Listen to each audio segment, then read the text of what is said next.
Back on this video tutorial. It's about, so I'm still Bruno Flaven, and soon it will, the code will be available on my GitHub account.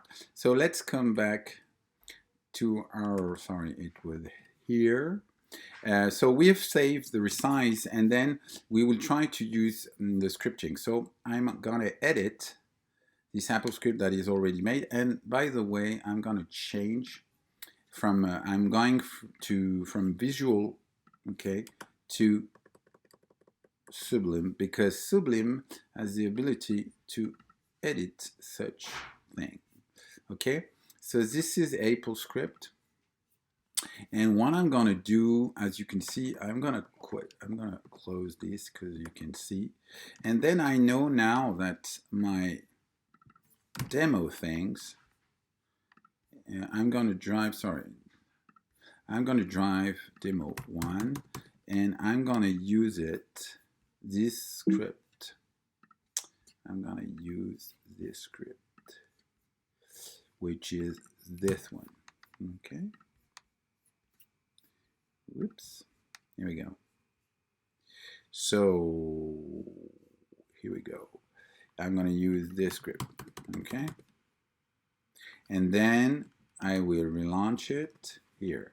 So basically, if I launch this AppleScript here, it will start. So I'm gonna shut down myself because you can hear. So basically, it's gonna take all the image right now, not all the image from the source, and we'll paste it and launch it through Photoshop and resizing to 60%. Okay. Choose your source folder for this batch job. Okay, Victoria, I'm going to choose my source folder. Okay, there we go. Choose your destination folder for the processed files. Okay, I'm choosing my destination folder. And then E1 is going to execute the resizing, as you can see. The job is done. Please have a look to the destination folder. The operation took 5 seconds. The directory contains 8 files. This one has been resized. If I go there, I can see that it's 600 and it's then down to 300. All these ones, it's, how do you say that? Here we go. I mean, this is small image, okay? And then if I take this one, they're much bigger, okay? So I'm good with that. So that means that I've been able, as a web designer or as a